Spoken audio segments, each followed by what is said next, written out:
Well, guys, some people are coping pretty hard with President Trump set to go back to the White House.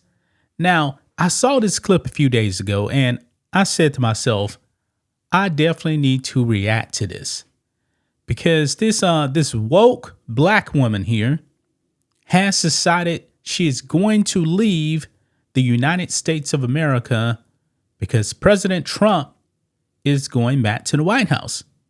Now, it's kind of funny, guys, that over the past 4 years, with inflation so bad, the border bad, crime out of control, she didn't decide to leave the U.S. But when a law and order president comes back, she wants to leave. Now, this woman says that she actually lived the American dream, but apparently she didn't like it. Now, this woman had a very, very good job, folks. A 6-figure job. She's married, and now she's actually ready to pack up and leave. Now, she's traveled abroad before, and apparently she thinks that, I guess some of these South American countries are better than the U.S. I disagree. Now, guys, I was in the Navy. I've been all over the world. I've been to South America, and there is not one country better than the U.S. Yes, it's nice to go and travel, but I've been to like Colombia, man. The place I went to, not very clean, in my opinion. I'll take the U.S. every single day. However, I do approve of her actually leaving because the more people like her that actually leave, the better this country will be. Now, I say, man, if you're going to leave, renounce your citizenship, don't vote. Remember, you're leaving the U.S. You're not planning on coming back. So let's go ahead and watch this, guys. Let's roll it. When it comes to the American dream, I feel that I lived it, and it's literally the reason that I left. We were in our 3-story townhome. We had the trucks. I was in my big girl corporate 6-figure job. We had the things, and it wasn't a dream. It was more of like a fuzz, really. 32-year-old Bianca Lynch is a full-time digital nomad. And while she's always known travel would be a part of her life, after the results of the 2024 election, she says she's making it permanent. It's very, very hard for us to see ourselves coming back and being in this country, having to be around that many people who felt that is someone who needs to be in power. Kamala, you're fired. She's not alone in looking to leave the country because of the results of the election. Here are some of the easiest ways to leave the country. You know what? If some of these people actually really want to leave the country like Bianca Lynch, I would recommend Venezuela. I mean, it is a utopia for communism. I mean, America rejected communism here with Kamala Harris. Go down to Venezuela, guys. I heard it's pretty good for communism this time of year, especially, during the holidays. Go there. Country as an American. I want to share some of the easiest visas that you can get that'll probably get you out of the country in the next year. I'm moving again. Yay! Google searches for digital nomad visas, how to move to Canada, and best countries to move to all peaked the day after the election. I would say that right now, since the election, the biggest trend is people looking for a plan B, no pun intended, but they're looking for a place where they can go if a certain line in the sand is crossed. Jen Barnett and her husband moved to Mexico from Birmingham, Alabama after the 2016 election. In 2022, they founded Expatsy to help fellow Americans travel and move abroad. Our site really first took off when Roe versus Wade was overturned, and that's when I turned in my notice at my job and realized it could be more than a weekend project. Jen says her... Wow. This woman quit her job because Roe versus Wade was overturned. Something is wrong with these people, guys. I don't know what state she actually live in, but if she actually was living in California, guess what? Abortion is still legal there. These people don't think, man. Her site saw 10 months worth of traffic in the 2 weeks after the election, and the top reasons people say they want to leave has changed. With 72% of visitors to their website citing the U.S. being too conservative as the reason they want to move. Wow. That's crazy, guys. I mean, I'm a conservative, but do I consider the U.S. too conservative? No. Actually, guys, tell you the truth, man, over the past 20, 30 years, if you look back 30 years ago, America was much more conservative than now. Let's just be real.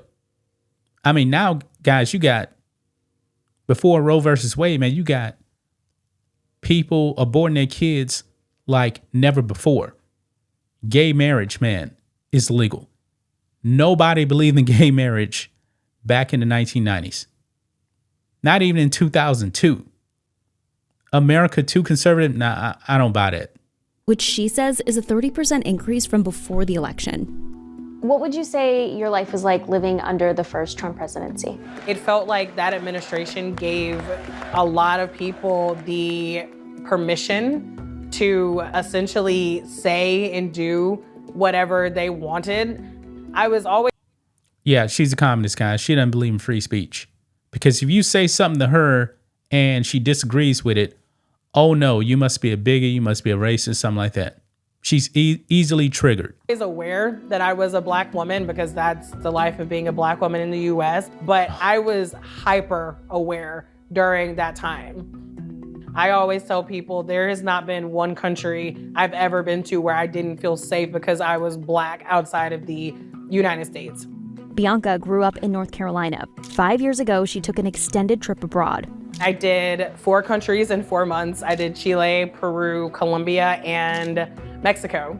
I was in awe, and I honestly was transformed as a person. She came back to the US for a couple of years, got married, and decided to start traveling again, quitting her corporate 9-to-5 lifestyle to share her digital nomad life to her over 21,000 followers. That we've been working on. You know, some people who maybe don't agree with the president-elect saying, now is not the time to give up. It's time to invest. It's time to stay here. It's time to focus on our community. With you leaving, someone with that mindset might be like, are you giving up? No, that's fair. I mean, I would honestly just ask the question, is it worth it to you to fight the fight? Do you have that fight in you? Because honestly, I don't have it. Instead of trying to change an entire country, when I can simply remove myself and go somewhere else and by default be happier, I'm choosing peace. I approve, man. I approve. Leave. Now, I don't believe this woman represents the majority of Americans, not even close. She probably represents like 10% of the people. If she wants to abandon the freest country on the planet, and it's about to get much more free, guys, because her beloved Democrats, man, definitely have been trying to take away rights. Hey, just leave. I approve. Bianca just spent a few months in Colombia with her husband Mel, and now is back home with her sister Felicia, spending part of the holidays with family before packing up again and traveling to South Africa. Whoa. She's packing up and traveling to South Africa?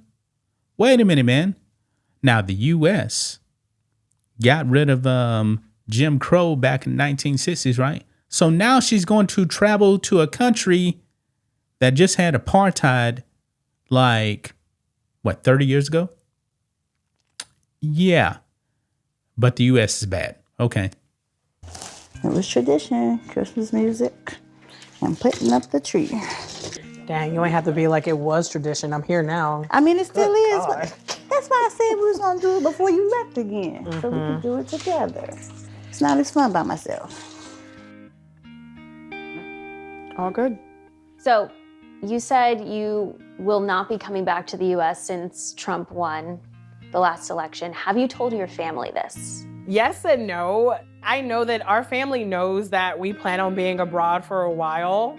I don't think they understand that we don't plan on living permanently in the U.S.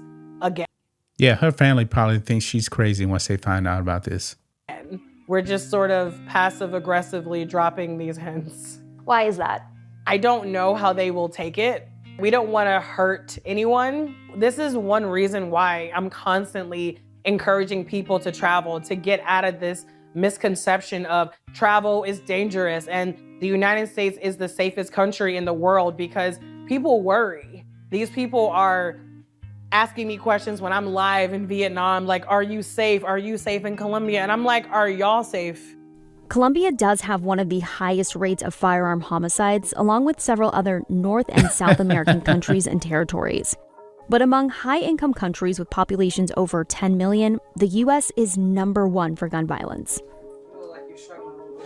What would you say are some of the push factors that are making you want to leave? The main things that were really pushing us to leave, outside of politics, outside of the gun violence, definitely things like the food. As I started learning more about food and nutrition, even like the nutrition labels and all the things that they put into our food, I was like, it makes so much sense why all these people, and especially people who look like me, are dying from diabetes and heart disease and high blood pressure. And especially speaking like as someone who like...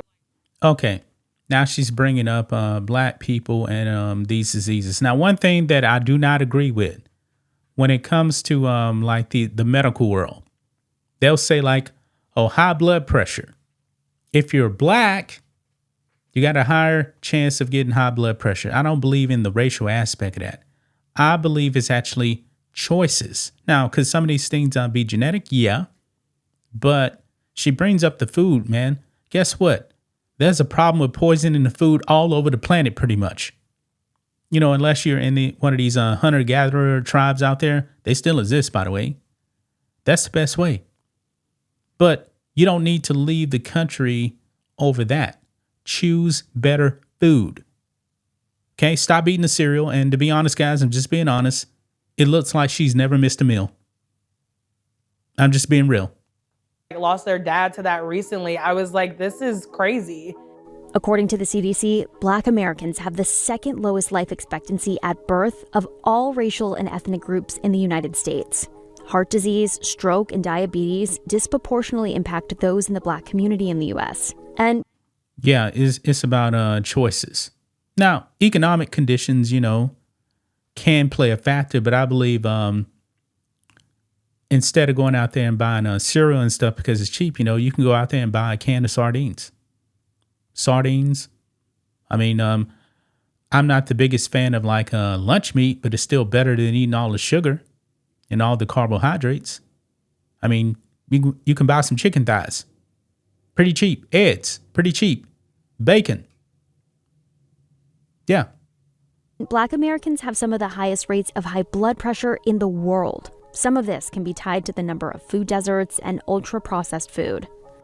Okay, now, the narrator here brings up food deserts. Why is it, folks, that we actually see food deserts in these Democrat-run cities? Why? Simple. Because the crime is out of control and these Democrat mayors and governors, they don't do nothing about it. So a business is going to say, you know what, we need to pack up and leave. We can't make money when we're actually getting robbed all the time. This is one of the reasons why you actually see food deserts.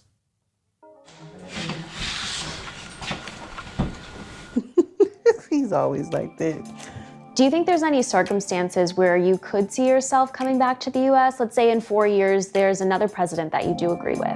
The election was not the only reason that we decided to leave the country. Even under people who are not Trump, American culture is still American culture.